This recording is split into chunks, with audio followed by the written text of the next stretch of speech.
Many relationships between people, whether romantic or friendship, are built on a pretense. The case may be that you don't want to hurt someone's feelings by telling the obvious truth to their face, and you just go along while you keep the peace toxic and let it ruin your relationship between you two in the long run. Toxic peacekeeping is staying in any kind of relationship that's built on a facade. Hey, I'm having a date today. I want to leave a good first impression on the girl. How do I look? You look great. Man, you always support me. Wish me luck tonight with the girl. Hey, I'm having a date today. I want to leave a good first impression on the girl. How do I look? Are you wearing pajamas on a date now? No, these are the new pants that I... Get undressed ASAP. If you want to meet this girl again, get undressed, you look like a clown. Yippee! Deep down, we all crave for that one person who can just splat it in our face. Clown.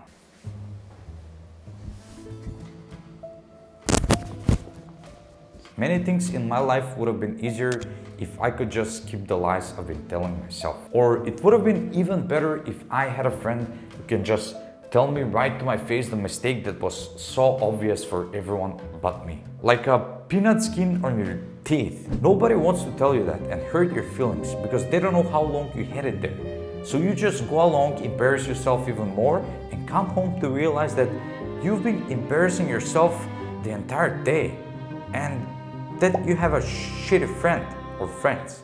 I've been a shitty friend too. Just because I overappreciate some people and I don't want to hurt their feelings, I end up being the toxic one for them. They ask me for an honest advice or tell me a story that makes it so obvious to spot the mistake when you see it for them. But I just kept my mouth shut. I told myself, well, it's better if they learn from their own mistakes.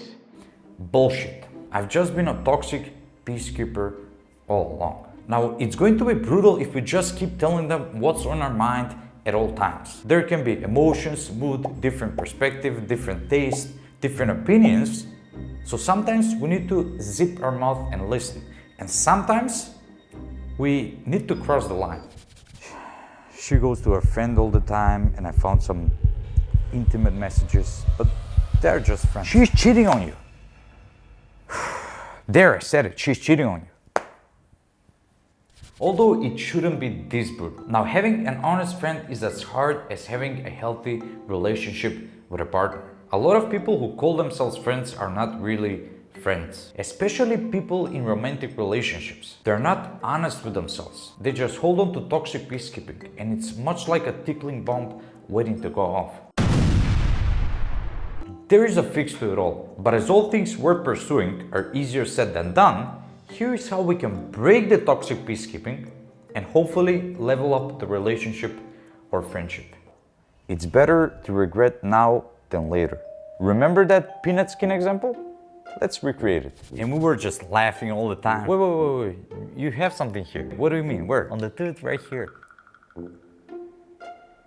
You got it off.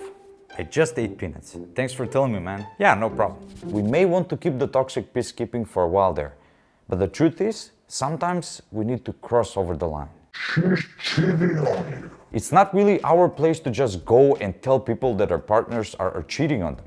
But if we have a really great friendship with a person whose partner we know is cheating and we want to save them a lot of regret, depression, and hardship, we need to be brutally honest about it and tell them straight to their face. It is also better to have one intentional conversation about your concerns than just make remarks all the time, like a nagging granny. Like I told you, I had one. I think the mistake is thinking that is not our place. If that person sees us as a real friend and we both have a connection, it's our duty to keep them out of those dark and miserable places afterwards. It's the same in relationship. Whether you want to talk about something with your partner, about your desires, you know which, or maybe something really bothers you about them, just talk it out. Maybe it's your fault, maybe it's theirs, for whatever bothers you. But if you let that spark burn, it will burn the whole relationship. Hurt them now or hurt yourself later. Much like the first example, there are lines we should cross and just hurt them momentarily. Over 3,000 years ago, King Solomon wrote, "Faithful are the wounds of a friend, but deceitful are the kisses of an enemy. Warning our friends about the faithfulness of their relationship takes courage. It actually says that we care about the person even more than we value the friendship, which is a new kind of friendship, a true friendship. And of course, telling our friends all the time that their life is not perfect and they should fix something all the time shouldn't be and isn't a daily practice. But when they need it, we should keep all the cards open. I can still remember when some of my friends told me a few things right to my face. Clown. And when I heard it first, I just wanted to, you know what. But after being furious for a few minutes and self-reflecting on the thing they said for a whole day, all I could ever say to them was, thank you so much for telling me that. And those same people are still my friends after 20 years. If we skip the honesty, in the long run, it will hurt both our relationship between us and that person and our integrity as human being, which is also where confidence comes from. First, because that person may rely on our soothing advice we always have. You look great. But in time, deep down, they won't rely on us anymore. Because while you have a soothing advice for their relationship, if their partner is cheating on them, it happened. And when they find out, they will self-reflect on the whole conversations they had with his or her parents, with his or her friends, because apparently cheating hurt so bad, and you will come up as an unreliable source of advice. And second, because huge part of our confidence comes from integrity, or the self-image we have of ourselves. In this case, if we know that our friend is being cheated on, and we keep our mouth shut, we just keep the toxic peacekeeping alive. And we self-reflect on ourselves as deceitful person. We may come up with excuses like I did. It's best if he finds out himself.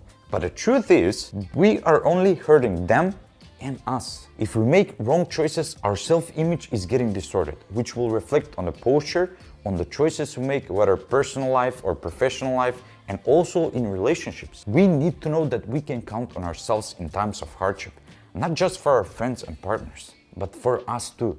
Focus on how you deliver the news.